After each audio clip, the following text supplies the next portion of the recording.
Selamat pagi, kita lanjut mempelajari mengenai budaya organisasi, sosialisasi, dan mentoring.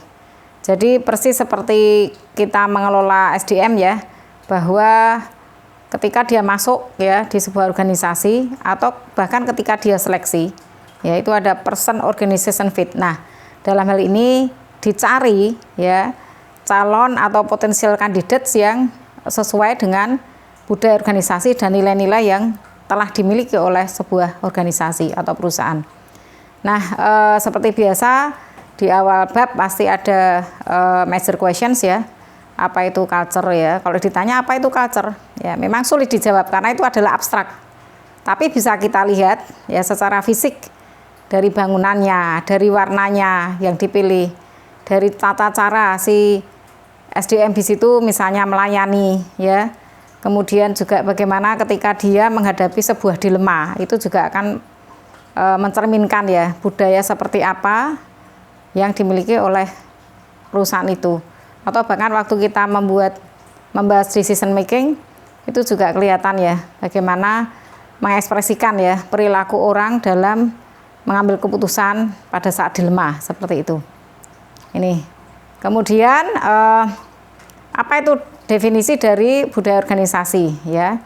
Di sini dikatakan the set of shared, taken for granted, implicit assumptions that a group holds and that determines how it perceives, thinks about and reacts to its various environment. Jadi ada beberapa kata kunci di sini ya, bahwa budaya organisasi adalah konsep yang dibagi ya. 4 karakteristik. Kemudian dipelajari setiap waktu dalam waktu yang lama seperti itu. Kemudian mempengaruhi perilaku kita pada pekerjaan dan tentu berdampak pada hasil atau outcomes pada level yang multiple. Jadi tadi bahwa taken for granted, betul bahwa kadang-kadang kita menerima apa adanya tanpa kita bertanya, loh kok bisa ya, misalnya nih contohnya. Kenapa di Indonesia ya di kantor ya misalnya walaupun kita tuh pimpinan tapi kita punya bawahan yang lebih tua ya kita tetap memanggil Pak ya, lain dengan di luar negeri. Kalau di luar negeri itu nama itu langsung, bukan tidak ada title-nya, Mr. or Mrs. tidak ada. Jadi betul-betul apa istilahnya by name ya, itu kan taken for granted. Kita mau tanya-tanya seperti apa nggak bisa ya. Nah ini drivers and flow of organizational culture. Jadi driversnya apa? Betul bahwa si pendiri itu punya keinginan seperti apa. Jadi values misalnya kejujuran, dia menjunjung tinggi yang namanya kejujuran. Nah itu akan mempengaruhi, dia akan meletakkan nilai-nilai kejujuran itu nantinya di perusahaan ya. Dan industry and the business. Jadi industrinya apa? Kalau industrinya dia masuk itu adalah dia memegang yang namanya monopoli ya, dia tidak akan terpengaruh tentunya ya. Environment-nya seperti apa itu ya. Dan juga national culture misalnya. Ya, kita di situ ada semacam overlapping juga antara national culture dengan organizational culture. Jadi national culture seperti kita, power distance kita tinggi, di mana jarak antara bawahan dengan atasan itu 3 digit angkanya ya menurut Hofstede. Itu semua keputusan diambil oleh level atas. Jadi itu pun juga akan mewarnai organisasi kita di mana kita bekerja ya. Vision mission jelas, visions dan strategi. Dan itu perilaku dari pimpinan. Nah, semua itu akan membentuk yang namanya budaya organisasi. Nah, barusan tadi kita mempelajari struktur, makanya itu juga akan mewarnai atau mempengaruhi struktur organisasi dan juga internal proses. Lalu group and social processes juga terpengaruh, perilaku atau sikap kita itu akan terpengaruh. Lalu outcomes-nya apa? Yaitu kepuasan atau ketidakpuasan ya. Makanya tahap ini ya penting disampaikan ya kepada calon karyawan, potensial kandidat, disampaikan bahwa gitu ya, orang seperti menikah itu. Jadi kalau menikah kan harus cocok ya, karena itu seumur hidup ya, sekali seumur hidup. Jadi kita harus mencocokkan nilai-nilai dia dengan nilai-nilai saya sama enggak. Jadi jangan sampai si perusahaan saja yang istilahnya membuka semuanya tentang Anda. Anda pun juga harus membuka semuanya mengenai perusahaan, di mana di situ kemudian ada kesesuaian. Nah, kalau sesuai go, kalau tidak ya sudah. Jadi kalau orang nggak diterima pekerjaan itu sebenarnya nggak usah mangkel atau marah gitu ya, karena kemungkinan tidak cocok di situ. Nah, 3 level dalam budaya organisasi tadi yang saya katakan tidak kelihatan, tetapi akan nampak di situ. Misalnya observable artifacts. Jadi ada physical manifestation of an organization culture. Jadi pemilihan warna, pemilihan layout ruangan. Anda lihat saja kalau ada parkiran di situ tulisannya untuk manajer, ya berarti di situ adalah budaya apa istilahnya bukan egaliter, karena menekankan betul bahwa pimpinan di tempat yang strategis begitu. Padahal ada juga perusahaan yang menempatkan bukan manajernya tetapi karyawan yang berprestasi. Ya, bagaimana kalau ada orang yang misalnya pensiun, ya, bagaimana seragamnya, bentuknya apa, warnanya apa, ya. Kemudian juga bagaimana layout ruangan Anda, apakah di depan ruangan Anda itu ada sekretaris 3, yaitu sudah menunjukkan Anda adalah orang yang mungkin ya tidak open management misalnya seperti itu, ya, karena harus melalui 3 sekretaris. Kemudian expose versus enacted values. Jadi apa yang disampaikan dan yang dilakukan nilai-nilai. Jadi expose itu explicitly stated values. Ya, misalnya kita punya academic freedom, kita punya integrity, ya, itu disampaikan. Nah, enacted values itu yang actually exhibited. Nah, ini hati-hati, kadang-kadang ada gap antara expose dengan enacted values. Nah, basic and underlying assumptions itu ya taken for granted tadi, bahwa kita memandang orang tua itu ya orang yang harus kita hormati, kan seperti itu. Ya, jadi taken for granted. Kita tidak bisa melihat alasannya kenapa toh, ya mungkin bisa dijawab ya, tetapi banyak yang ya sudah taken for granted. Ya memang kita harus hormat, atau kita misalnya masalah waktu, ya kita waktu itu melihatnya jangka panjang. Ya bahkan mungkin kalau kita sampai setelah mati itu ada hidup apa toh, kehidupan setelah mati, ya, itu taken for granted. Oke, nah empat fungsi dari budaya organisasi, ya, yaitu tentunya ya dengan budaya tadi kita menjadi punya identitas. Kemudian kolektif komitmen kita di encourage. Kemudian social system stability, ya, bahwa misalnya nih ada orang curang atau di ekonomi misalnya atau di MM ada yang melakukan plagiarisme. Nah, ini apa? Kemudian keputusan kita sesuai dengan social system stability, ya. Lalu act as sense making device, ya. Jadi apa yang kita lakukan ya kita sesuaikan, kita refleksikan. Ya, jadi itu semua membentuk yang namanya budaya organisasi. Jadi bahkan sampai cara ngomong, saya paling hafal dengan orang ABRI, ya, tanpa dia cerita profesinya apa, saya sudah tahu dari cara jalan, cara bicara, apalagi ketika duduk dia diskusi sudah. Saya nggak usah tanya dia backgroundnya apa, ya, saya paham betul ya bagaimana dia cara bicara, cara menyampaikan pendapat, ya, sangat tegas, disiplin, mungkin seperti itu. Pakaiannya juga akan berbeda walaupun dia sudah pensiun. Artinya di sini budaya organisasi sangat terdoktrin, ya, terinternalisasi dengan kuat di seorang angkatan tadi. Nah, which level of organizational culture is the hardest to change adalah yang tentunya yang basic underlying assumptions. Nah, tentunya ada competing values framework di sini. Ya, apakah clan collaborate, apakah edukasi, apakah hierarki, apakah market competence. Ya, jadi ini kita lihat dari stabilitas dan kontrol, ya. Kemudian juga flexibility and discretion, ya. Kemudian internal focus, dan yang sebelah kanan adalah external focus. Jadi kalau hierarki kontrol itu lebih stabilitas dan kontrol serta lebih internal, sehingga dikatakan di sini capable processes, konsistensi, proses control measurement, ends-nya apa? Efisiensi, timeliness, dan smooth functioning. Jadi sangat hierarkikal. Nah, mungkin edukasi lain lagi, yaitu ada kebebasan dan di situ flexibility execution, ada external focus and differentiation. Jadi means-nya apa? Adaptability, creativity, agility yang sekarang memang ya harus kita lakukan ini karena pandemi COVID-19 itu kan kalau manajer atau pimpinan itu tidak menerapkan budaya ini ya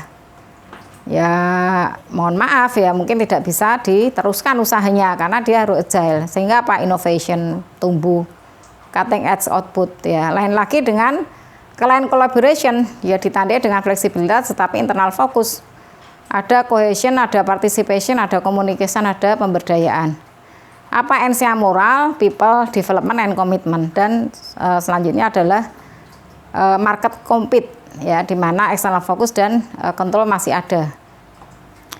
Ya kita lanjut ya bahwa tadi sudah saya jelaskan ada 4 tipe dari budaya organisasi dan saya kira ini sebenarnya sudah ada alat ukurnya ya. Banyak yang tesis dengan topik budaya organisasi ini menggunakan ini ya. Jadi nanti mungkin kalau Anda tertarik silahkan mencari measurement-nya atau indikatornya dan akhirnya nanti bisa Anda temukan budaya organisasi di organisasi Anda bekerja itu seperti apa dan sebenarnya seharusnya seperti apa. Jadi misalnya ya di organisasi Anda itu terjadi hierarki tetapi karena perusahaan Anda banyak menghadapi persaingan mestinya itu market karena lebih fokus and stability control value dan juga competition. Nah, maka gap ini lalu diatasi dengan apa? Itu adalah temuan dari tesis Anda nantinya misalnya Anda tertarik di situ.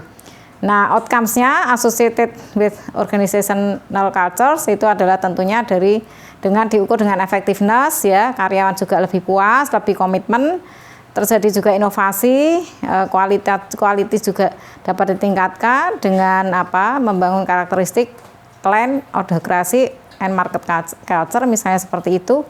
Lalu tentunya juga kinerja keuangannya dan tentunya di situ market culture tend to have more positive organizational outcomes. Jadi dalam budaya ya, di dalam budaya itu ada juga di dalam suatu organisasi terjadi juga subcultures ya. Jadi yang namanya budaya itu ternyata tidak istilahnya single homogeneous, tetapi bercabang-cabang, artinya ada culture, ada subculture.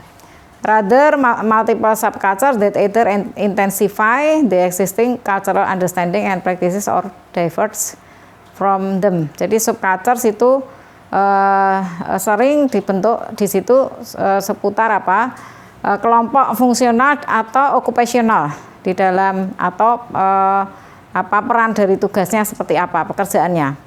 Division or departments ya, geographical areas, product, market, teknologi, dan level of management. Jadi subculture itu muncul di masing-masing unit misalnya. Jadi seperti UGM ya, UGM itu keseluruhannya seperti apa gitu ya, karena kita mungkin perguruan tinggi yang istilahnya mengacu pada tentunya dalam tanda petik harus mengikuti peraturan pemerintah ya. Jadi mungkin in some extent misalnya itu masuk di misalnya di sini ada sedikit hierarkinya, tetapi juga kita harus berbicara mengenai market ya, karena mungkin walaupun perguruan tinggi itu sekarang adalah bersaing dalam hal misalnya program studi yang bisa menjawab tuntutan pasar seperti itu ya. Jadi itu, ini ada pertanyaan, Jane works in organization where quality and efficiency are highly valued. Nah, makanya jawabannya adalah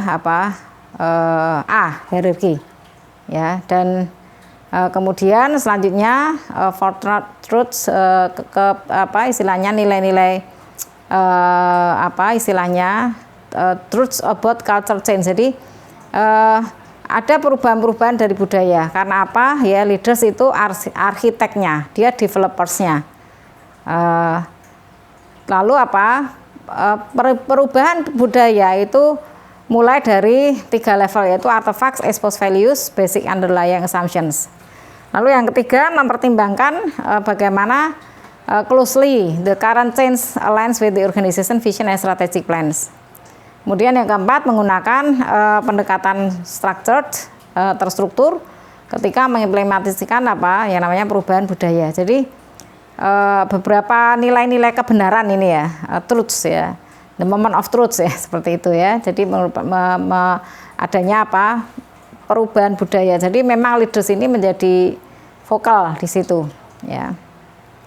Oke, lalu mekanismenya apa? Jadi kalau formal statement itu dari filosofinya, dari misinya, dari visionsnya, valuesnya, ya. Itu. Jadi desain physical space juga, ya, physical spacing among people and building, ya. Jadi bagaimana tadi yang saya katakan office furniture itu juga mencerminkan itu, ya, seperti apa. Jadi itu represents visible artifacts, ya. Lalu juga yang lain mekanisme for creating culture change adalah adanya slogan, misalnya seperti Pegadaian, mengatasi masalah tanpa masalah, ya. Itu kan jargon-jargon slogan yang memang dimiliki oleh suatu organisasi untuk, ya, mengingatkan mereka seperti apa. Jadi often powerful forces for cultural change, easy to remember, ya, dan juga explicit rewards, satu symbols, ya. Nah, tentu harus ada yang namanya role modeling, ya, ada pelatihan, ada coaching juga. Lalu diceritakan stories, legend or mythos, ya. Jadi ini powerful way to send messages about values and behaviors that are desired. Jadi misalnya seperti di MMUGM, ya, diceritakan bahwa jangan plagiarisme, ya, nanti akan kena sanksi, misalnya tidak boleh ngambil mata kuliah di semester depan, misalnya harus cuti, misalnya seperti itu. Nah, atau juga mungkin yang lain, termasuk cerita-cerita yang tidak logis, ya, tapi itu ada. Misalnya kalau ada mahasiswa baru di Fakultas Ekonomi UGM itu pasti, ya, akan diceritai mengenai kisahnya Mbak Yayu, ya. Mbak Yayu itu suka kuliah tapi nggak wujud kelihatan itu, ya, karena dulu ada cerita bahwa Mbak Yayu ini ketika ekonomi dibangun dia adalah ladennya tukang lalu meninggal. Nah, lalu suka hadir ketika kuliah, muncul begitu, ingin kuliah gitu, ya. Ada yang mengatakan, wah sekarang udah bosan di S1, sekarang baru ngambil S2 kan begitu. Jadi ini cerita-cerita ini kan sebenarnya ikut menguatkan, ya, Anda sebagai anggota organisasi, ya, itu. Nah, mekanisme yang lain yaitu aktivitas organisasi dan proses. Jadi pemimpin sekali lagi pay attention to aktivitas yang mereka dapat ukur dan kelola, dan mengirim, ya, kepada karyawan mengenai apa norma-norma yang diterima seperti apa. Lah, leader reaction to critical incidents. Jadi orang bisa belajar dan mempunyai perhatian secara melihat dari emotion yang ditampilkan oleh seorang leader. Ada positive emotion spread dan mungkin negatif emotion itu lebih cepat, ya, lebih faster and further. Nah, juga yang lain adalah ritual, rites and ritual. Jadi ada aktivitas yang direncanakan, yang tidak direncanakan. Misalnya ada karyawan yang baru yang datang, itu ada welcoming party misalnya, atau ada yang pensiun ada farewell party misalnya. Jadi atau juga bahwa karyawan berprestasi, ya, seperti kita di ekonomi setiap dies itu pasti ada pengumuman, ya, karyawan berprestasi dalam hal apa, kemudian dosen juga demikian, lalu disampaikan juga siapa yang pensiun, siapa yang baru selesai sekolah, ya, dan juga yang lain-lain, ya, terkait dengan kehidupan dari anggota organisasi. Nah, workflow and organizational structure, hierarchical structure itu versus flatter, betul bahwa kita tadi, ya, kemarin sudah tadi kita sudah bahas struktur organisasi, ada yang sifatnya hierarchical, ada yang flatter, reducing, mengurangi yang namanya layers, karena kalau terlalu panjang layersnya itu juga pengambilan keputusan akan banyak pending begitu, lalu memberdayakan karyawan dan meningkatkan keterlibatan. Nah, yang lain lagi tentunya dengan merefleksikan melalui komunikasi, bagaimana sistem rekrutmen itu juga terlihat apakah fair, transparan gitu, ya. Kalau berarti tidak, berarti ya disitulah KKN muncul gitu kan. Lalu orang jadi culture yang kuat sebenarnya itu akan ditangkap oleh konsumen. Jadi konsumen akan juga tahu bahwa, ya, ini persis sebenarnya budaya ini seperti rohnya dari personality dari si organisasi. Ya, persis seperti misalnya, mohon maaf, kalau kita tahu bahwa seseorang itu selalu melakukan kecurangan. Nah, orang yang mendekatinya itu akan tahu bahwa ini orang yang banyak melakukan kecurangan, sehingga mungkin dia akan justru mengajak dia melakukan kecurangan. Tapi kalau kita tahu bahwa orang ini bersih, ya, putih gitu kan, walaupun mungkin juga itu tidak jarang tapi masih ada, ya, lalu orang yang mendekati tentu akan tidak berani mengajak sesuatu yang sifatnya negatif. Nah, organisasi juga demikian. Jadi mohon maaf, ada organisasi tertentu yang dikatakan gudang korupsi, gitu. Di situ karena sistemnya nggak jelas, melayani orang yang butuh pelayanan juga tidak cepat, ya, dan banyak lagi hal-hal yang dikeluarkan. Nah, ini hati-hati karena orang yang dilayani dia akan cerita pada orang lain. Nah, ini image-nya menjadi negatif di situ. Ya, ini ada OB Knowledge ya, tesnya. Jackson Electronics would like to change their organizational culture to emphasize client culture. Jadi lebih employee focus di situ. Jackson should use all of the following methods except A, B, C, D, E. Ya, tentunya jawabannya B ya. Have leaders keep information about negative events from employees. Karena focusing on employees. Oke, lalu bagaimana kita melakukan sosialisasi ya. Jadi ada tahap anticipatory, ada encounter, ada change and acquisition. Ya, jadi kita memberikan proses di situ merupakan proses di mana orang belajar nilai norma dan perilaku yang dituntut ya untuk mengizinkan mereka berpartisipasi sebagai anggota. Nah, ini ada tahap anticipatory fasenya. Ya, jadi learn from current employees ya, bahkan mungkin mereka sebelum bergabung ya tentunya diberi semacam realistic job reviews. Saya pernah terlibat di rekrutmen Bank BRI ya, di tahap seleksi ya, sebelum mereka mengerjakan soal-soal, pihak Bank BRI itu memberikan semacam gambaran ya, seperti apa sih gitu ya. Anda nanti masuk grade berapa, gajinya berapa, lalu Anda harus bekerja kapan ya, apa saja yang Anda ikuti. Di situ disampaikan itu semacam realistic job reviews. Lalu yang kedua adalah encounter. Employees come to learn what the organization is really like. Ya, jadi memang betul-betul mereka harus mempelajari ya, karena tadi person organization fit itu fit dengan nilai-nilainya. Organization use onboarding programs ya, jadi on board. Kemudian fase 3 change and acquisition. Jadi si employees diharapkan itu master important tasks and roles dan adjust to their groups values and norms. Ya, lalu ada di sini sosialisasi proses buat research tell us ya. Jadi kalau efektif onboarding program menghasilkan retensi yang lebih meningkat ya, produktivitas dan tingkat pengerjaan tugas selesai itu bagi new hires. Lalu menggunakan organisasi ini juga menggunakan taktik sosialisasi itu untuk reinforce budaya yang mereka ingin sampaikan, termasuk di situ promote ethical behaviors. Manager butuh untuk membantu new hires integrasi dengan budaya yang kemungkinan di situ bisa mengatasi stres dengan new environment. Jadi jangan sampai terjadi yang namanya culture shock ya. Mungkin dia membawa nilai-nilai sendiri yang itu mungkin bertabrakan dengan organisasi. Support for the stage model is mixed ya, di situ. Lalu manajer harus memberikan perhatian terhadap sosialisasi.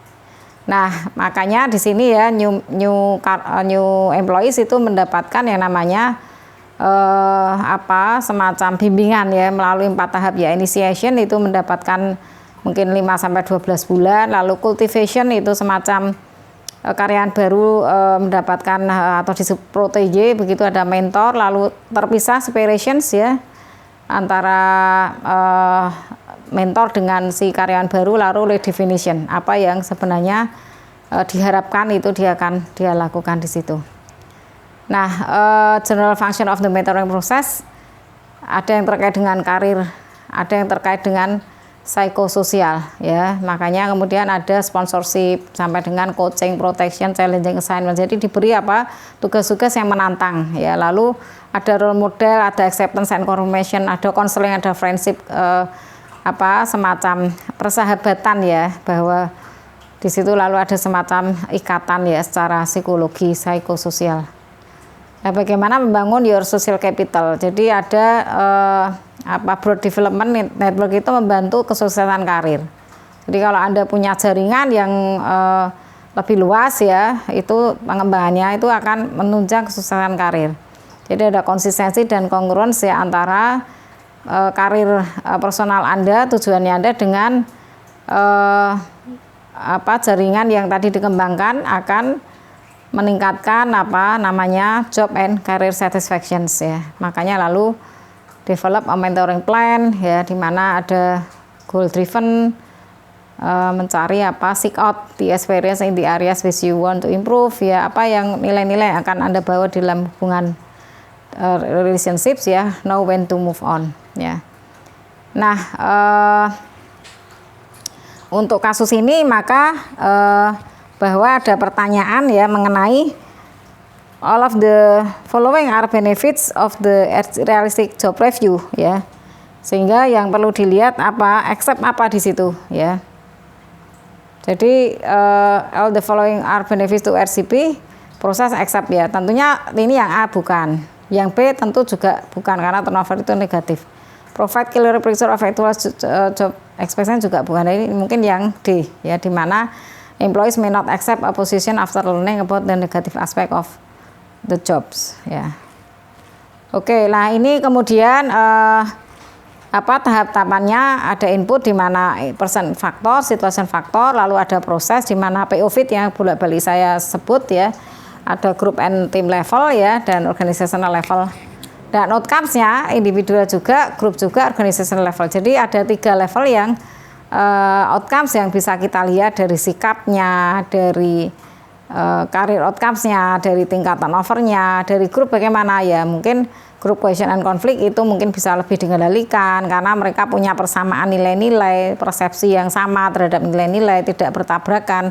Kemudian level organisasi ya, baik secara accounting sampai dengan customer service, inovasi, dan mungkin efisiensi. Saya kira itu dari saya mengenai kultur atau budaya, dan selamat mencoba ya untuk melihat kembali ya seperti apa di tempat kerja Anda. Saya kira cukup sekian, terima kasih. Assalamualaikum warahmatullahi wabarakatuh. Selamat pagi.